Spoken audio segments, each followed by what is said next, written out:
Alright, so I couldn't find a good video of how to remove the second row captain's seats in a 2007 to 2014 Expedition. I believe this also applies to Navigator of the same year, so I'm going to show you a quick walkthrough.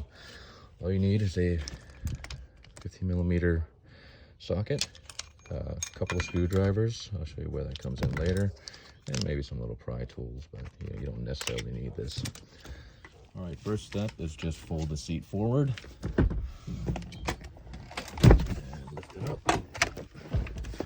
And you're going to remove the little cover here. It just pops right off. There's a couple of little clips.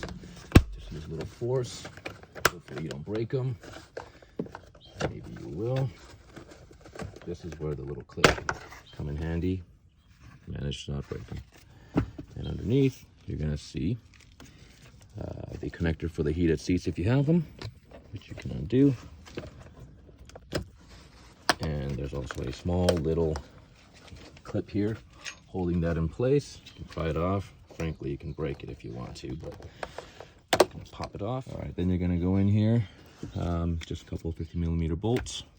Take them out. All right, the next step is to latch the seat into place, leave the seat back folded, and then the manual talks about this step. Using an appropriate tool, slide the shipping pin outward to engage and lock the seat base. And then it gives you this incredibly unhelpful diagram. So what I did was, I poked around for 45 minutes back here towards the hinging mechanism, trying to find where that was located. And I found that it's actually right here. Through that hole, you can actually see the head of the shipping pin. Now, I've already got this one. Sorry, it's not focusing. I've already got this one in a locked position where it's been moved outwards towards the outside of the car. I'd say all about 1/4 of an inch or so. And once it does, you'll see that it's the head of the pin, if you can tell, is protruding ever so slightly from the metal surround. And when it's in this position, you'll know it's right because the seat will no longer allow you to lift up. It'll come up a few inches, a couple inches, but then it'll lock. What you might find on this side, it slid right into place. If you come in from the front here, there is a groove on the pin, which you won't be able to see in its current state.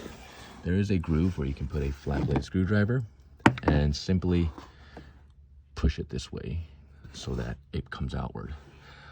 On the other seat, maybe because it's so worn out, the pin actually didn't want to come straight through the slot, so I had to also come in from the back side and sneak a screwdriver somewhere into here,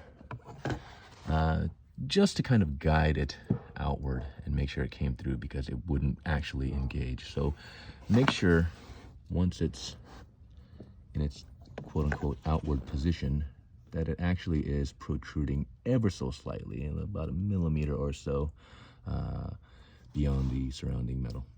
All right, the next step is to remove the cover plate for the 2 bolts up front. This is similar to the rear, comes off a little easier. Pops right off like that. And you'll see 2 more bolts and free goldfish. So just pop those 2 bolts off.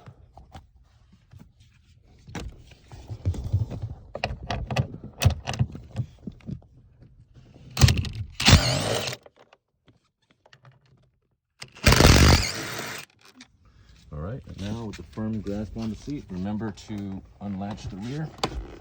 And the seat just pops right off.